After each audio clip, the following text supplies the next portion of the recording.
അസ്സലാമലൈക്കും, നമസ്കാരം. പ്രിയ സുഹൃത്തുക്കളെ, രാഹുൽ മാങ്കൂട്ടം ഇപ്പോൾ അറസ്റ്റായിട്ടുണ്ട്. അപ്പോൾ അതുമായി ബന്ധപ്പെട്ട് രാഹുൽ ഈശ്വർ ഒരുപാട് സപ്പോർട്ട് ചെയ്തിട്ട് പോസ്റ്റ് ഇടുന്നുണ്ട്. അയാൾ ഒരു 15 ദിവസം പോയി കടന്നു വന്ന് മതിയായിട്ടുള്ള പോലെ തോന്നുന്നു. അപ്പോൾ അതിന് സത്യം എന്താണെന്നുള്ളത് നമുക്ക് ജെമിനി മാമനോട് ചോദിക്കാം.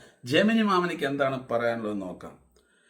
ജെമിനി, നമ്മുടെ രാഹുൽ മാങ്കൂട്ടം അറസ്റ്റായിട്ടുണ്ട്. അയാൾ കുറ്റം ചെയ്തിട്ടുണ്ടോ ഇല്ലയോ, എന്ത് അടിസ്ഥാനം വെച്ചിട്ടാണ് അയാൾക്കെതിരെ കേസ് എടുത്തത്? പാലക്കാട് MLA രാഹുൽ മാങ്കൂട്ടത്തിലിനെ മൂന്നാമതൊരു ബലാത്സംഗ കേസിൽ ജനുവരി 11 ഞായറാഴ്ച പുലർച്ചെ പോലീസ് അറസ്റ്റ് ചെയ്തു. ഇതിനെക്കുറിച്ചുള്ള കൂടുതൽ വിവരങ്ങൾ താഴെ നൽകുന്നു. എന്തടിസ്ഥാനത്തിലാണ് അറസ്റ്റ്? പത്തനംതിട്ട സ്വദേശിനിയും നിലവിൽ കാനഡയിലുള്ളതുമായ ഒരു യുവതി നൽകിയ പരാതിയുടെ അടിസ്ഥാനത്തിലാണ് ഈ അറസ്റ്റ്. പ്രധാനമായും താഴെ പറയുന്ന കുറ്റങ്ങളാണ് ഇയാൾക്കെതിരെ ചുമത്തിയിരിക്കുന്നത്: ബലാത്സംഗം, വിവാഹ വാഗ്ദാനം നൽകി പീഡിപ്പിച്ചു, ഗർഭഛിദ്രം, ലൈംഗികാതിക്രമത്തിലൂടെ ഗർഭിണിയായ യുവതിയെ നിർബന്ധിച്ച് ഗർഭഛിദ്രം നടത്തി, മർദ്ദനവും ഭീഷണിയും, ശാരീരികമായി ഉപദ്രവിക്കുകയും ഭീഷണിപ്പെടുത്തുകയും ചെയ്തു, സാമ്പത്തിക തട്ടിപ്പ്, പരാതിക്കാരിയിൽ നിന്ന് പലപ്പോഴായി പണം വാങ്ങി ഐഡോട്ടി ആക്ട്, അപകീർത്തികരമായ ഡിജിറ്റൽ സന്ദേശങ്ങൾ അയച്ചു, ഭാരതീയ ന്യായ സംഹിത BNS പ്രകാരം ബലാത്സംഗം സെക്ഷൻ 64, ഗർഭഛിദ്രം സെക്ഷൻ 89, വിശ്വാസവഞ്ചന സെക്ഷൻ 316 തുടങ്ങിയ ഗൗരവമായ വകുപ്പുകളാണ് ചുമത്തിയിരിക്കുന്നത്. കുറ്റം ചെയ്തിട്ടുണ്ടോ ഇല്ലയോ? ഒരു വ്യക്തി കുറ്റക്കാരനാണോ എന്ന് തീരുമാനിക്കുന്നത് കോടതിയാണ്. നിലവിൽ പോലീസ് അന്വേഷണം നടക്കുകയാണ്.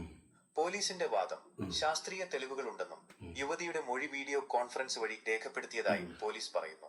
അറസ്റ്റ് റിപ്പോർട്ടിൽ ഇയാൾ ഒരു സ്ഥിരം കുറ്റവാളി, ഹാബിച്വൽ ഒഫൻഡർ ആണെന്നും പോലീസ് പരാമർശിച്ചിട്ടുണ്ട്.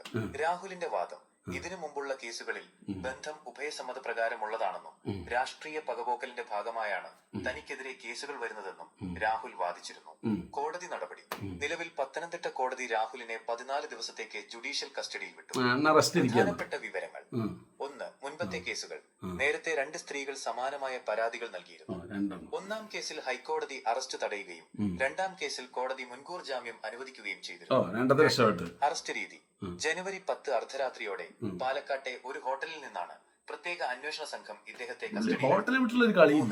രാഷ്ട്രീയം: ഈ വിവാദങ്ങളെ തുടർന്ന് കോൺഗ്രസ് പാർട്ടി രാഹുലിനെ പാർട്ടിയിൽ നിന്ന് പുറത്താക്കി. കേസുമായി ബന്ധപ്പെട്ട് മറ്റെന്തെങ്കിലും കാര്യം എന്നിട്ട് രാഹുൽ ഈശ്വര വിടുന്നില്ല. പുള്ളി വീണ്ടും അകത്തുവാനുള്ള എല്ലാ സാധ്യതയുണ്ട്. മരപ്പൊട്ടരാണ് തോന്നുന്നത്.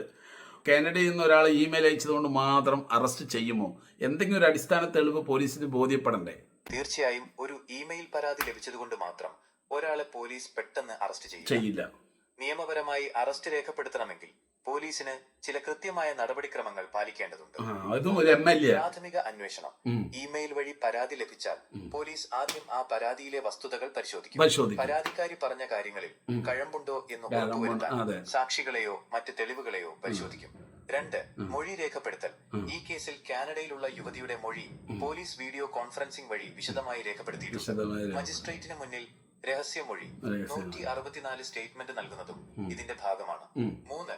ഡിജിറ്റൽ തെളിവുകൾ: ഇമെയിലുകൾക്ക് പുറമെ ഇവർ തമ്മിലുള്ള വാട്സാപ്പ് സന്ദേശങ്ങൾ, ഫോൺ വിളികൾ, സാമ്പത്തിക ഇടപാടുകൾ നടന്നതിന്റെ ബാങ്ക് രേഖകൾ തുടങ്ങിയ ഡിജിറ്റൽ തെളിവുകൾ പോലീസ് ശേഖരിച്ചിട്ടുണ്ടാകും. 4. സാഹചര്യ തെളിവുകൾ: പരാതിക്കാരിയും രാഹുലും ഒന്നിച്ച് താമസിച്ചിട്ടുണ്ടെന്നോ അല്ലെങ്കിൽ ഇവർ തമ്മിൽ ബന്ധമുണ്ടായിരുന്നോ എന്നതിനോ ഉള്ള മറ്റ് തെളിവുകളും പോലീസ് കോടതിയിൽ ഹാജരാക്കേണ്ടി വരും. അറസ്റ്റ് റിപ്പോർട്ടിലെ പോലീസ് വാദം: രാഹുൽ മാങ്കൂട്ടത്തിനെതിരെ നേരത്തെയും സമാനമായ 2 കേസുകൾ നിലവിലുണ്ട്. അയാൾ ഒരു സ്ഥിരം കുറ്റവാളി, ഹാബിച്വൽ ഒഫൻഡർ ആണെന്നും ഇനിയും പുറത്തുനിന്നാൽ സാക്ഷികളെ സ്വാധീനിക്കാനോ തെളിവുകൾ നശിപ്പിക്കാനോ സാധ്യതയുണ്ടെന്നും പോലീസ് കോടതിയെ അറിയിച്ചിട്ടുണ്ട്. വെറും ഒരു ഇമെയിൽ സന്ദേശമല്ല, മറിച്ച് ആ സന്ദേശത്തിലെ ആരോപണങ്ങൾ ശരിയാണെന്ന് വിശ്വസിക്കാൻ തക്കതായ തെളിവുകൾ, പ്രീമാ ഫേസി എവിഡൻസ് പോലീസിന് ലഭിച്ചതുകൊണ്ടാണ് കോടതി റിമാൻഡ് അനുവദിച്ചത്. എങ്കിലും ഈ തെളിവുകൾ വിചാരണ വേളയിൽ കോടതിയിൽ തെളിയിക്കപ്പെട്ടാൽ മാത്രമേ അയാൾ കുറ്റക്കാരനാണെന്ന് വിധിക്കാൻ സാധിക്കൂ. അപ്പൊ പ്രിയ സുഹൃത്തുക്കളെ, ഈ രാഹുൽ മാങ്കൂട്ടം ഒരു MLA ആയി. പുള്ളി MLA ആയപ്പോൾ ഒരുപാട് ആൾക്കാർ പുള്ളിക്ക് ചുറ്റും വന്നു. അതിൽ കുറെ സ്ത്രീകളൊക്കെ വന്ന്. അപ്പൊ പുള്ളി വിചാരിച്ചെന്താ, പുള്ളി ഒരു ചെറുപ്പക്കാരനാണല്ലോ. അപ്പൊ പുള്ളി അതിൻ്റെതായിട്ടുള്ള കോഴിത്തരം ഇറക്കിയതാണ്. എന്നെ ആരും പൊങ്കാലി ഇടണ്ട ഉള്ളതാണ് പറയുന്നത്. ഒരു കേസാണെങ്കിൽ കുഴപ്പമില്ല, അല്ലെങ്കിൽ 2 കേസാണെങ്കിൽ കുഴപ്പമില്ല, 3 കേസാണെങ്കിൽ ഒന്ന് ആലോചിച്ച് നോക്ക്. പിന്നെ എന്നെ സംബന്ധിച്ചോളം 100% പോലീസുകാർ നമുക്കെതിരെ കുറ്റം ആരോപിച്ചു കഴിഞ്ഞാൽ ആ കുറ്റം ചെയ്തിട്ടുണ്ടോ ഇല്ലയോ എന്നുള്ളത് കൃത്യമായിട്ട് അവർ നമ്മളെ വിളിച്ചിട്ട് അന്വേഷിച്ചിട്ട് ബോധ്യം വന്നാൽ മാത്രമേ കേസ് എടുക്കുള്ളൂ. ഞാൻ ഒരു സാധാരണക്കാരൻ്റെ കാര്യമാണ് പറയുന്നത്. അപ്പോൾ ഒരു MLA ആണ് പുള്ളിക്കാരൻ. അപ്പോൾ നിങ്ങളൊന്ന് ആലോചിച്ച് നോക്ക്, പോലീസുകാർ എത്രമാത്രം തെളിവ് ശേഖരിച്ചിട്ടാണ് ഇത് കൈകാര്യം ചെയ്തിരിക്കുക എന്നുള്ളത്. അപ്പോൾ പ്രിയ സുഹൃത്തുക്കളെ, കമൻറ്റിൽ പറയുക നമ്മുടെ രാഹുൽ മാങ്കൂട്ടം കുറ്റം ചെയ്തിട്ടുണ്ടോ ഇല്ലയോ എന്നുള്ളത്.